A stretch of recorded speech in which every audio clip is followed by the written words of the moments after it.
Hi everybody, welcome to another video, and today I'm going to be talking about hair care.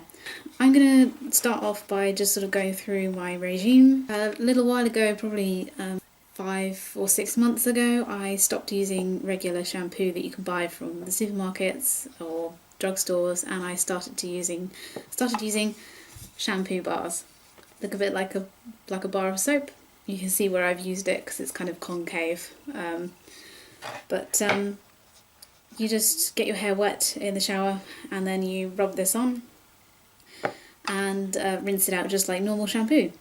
So these are supposedly better for your hair because they don't contain any sodium lauryl sulfate or sodium laureth sulfate, which are very strong detergents that are used in anything from, face washes to washing up liquid to dishwasher tablets. Shampoo bars are gentler and they are completely natural, so this is just like natural soap, but these contain things like castor oil and other things that are really good for your hair. So they're different to bars of soap. I just have a little pine soap dish that I just let it rest on, and I keep that in the cupboard most of the time because they don't really like being kept in wet conditions, so I don't keep it in the shower. I have to take it into the shower with me when I'm ready to wash my hair, and I wash my hair probably once every 4 to 5 days. With this, I really only concentrated on my scalp and the roots of my hair. I don't really bother doing the lengths of my hair because it's not really that part of my hair that needs cleaning. It's just near the roots where it gets kind of oily. After I've shampooed my hair, or not shampooed my hair as the case may be, I use a herbal hair rinse, and this is by Living Naturally. And this is basically, it says, our organic apple cider vinegar hair rinse with soap nut liquid extract helps to restore your scalp's pH, clarifies your hair and scalp, helps relieve itchy scalp, and restores shine to processed or tired hair. Now you might think, apple cider vinegar, surely that really stinks? And it does have a sort of vinegar smell, but at the same time, it's got other things in it which make it smell really nice. It's rosemary and sage, and it's really sort of like herbal and earthy.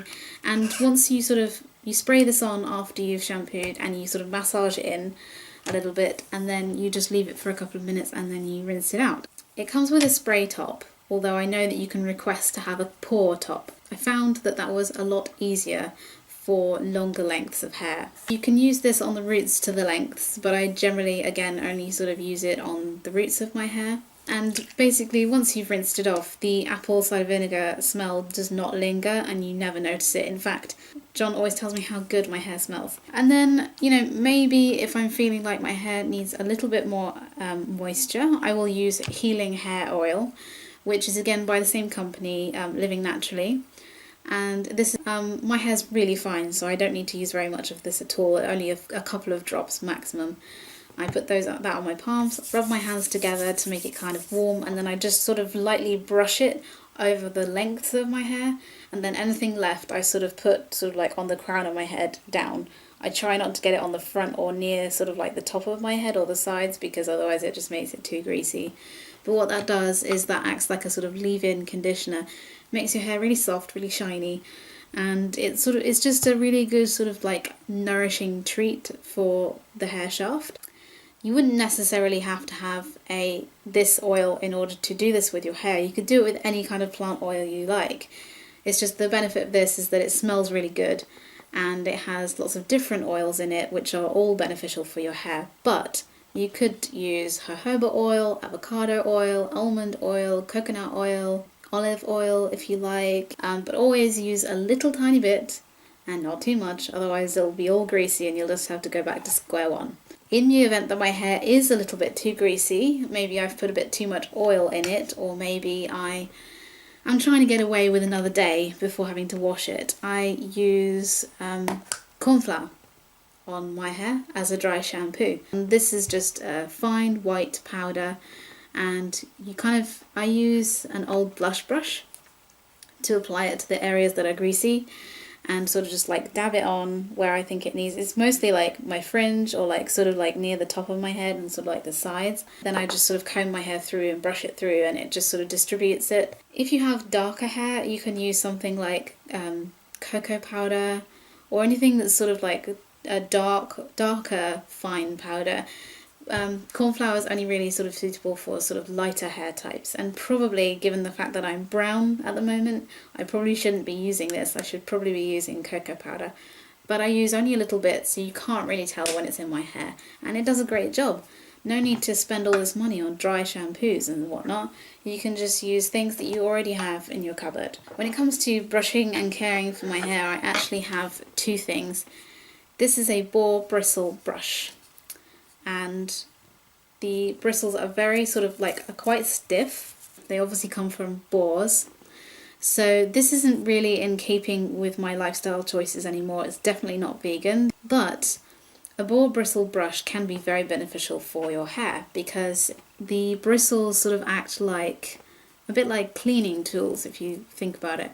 When you brush your hair, what happens is the bristles kind of like take all the oil down the hair shaft and distribute it evenly onto the length of the hair, which can be really beneficial for the health of your hair.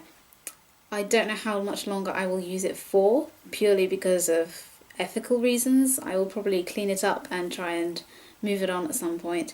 So if I'm going to get rid of this, what am I replacing it with? Well, in a similar way, I've bought a bamboo brush, and the bristles are wooden, and they've got that kind of cushiony, they're kind of like cushioned, but yes, made out of bamboo. This is Bamboo Desire.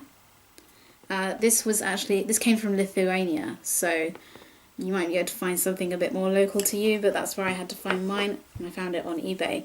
This boar bristle brush is Kent, and it cost me about, I think it was $7.99 in Boots. So this is my new favourite thing. I've had this less than 2 weeks, and it feels amazing when you brush your hair because all the wooden bristles sort of like massage your scalp, and it feels great. But again, in a similar way that the boar bristle brush distributes oil down the hair shaft, a wooden brush does almost the same thing. Actually, it does do the same thing.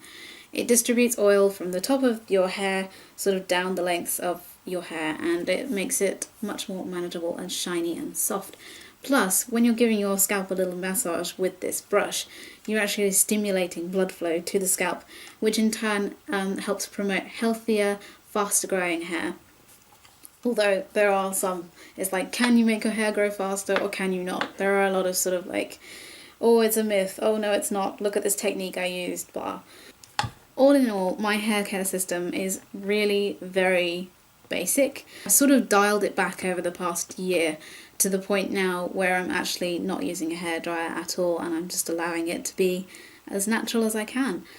And I think it really has improved the quality of my hair. So basically, after, washing it with the shampoo bar, conditioning it with the herbal hair rinse, maybe using a little bit of the oil to condition it, and then, just like maintenance all the other times when my hair is dry with brushes and with dry shampoo, that's all I do.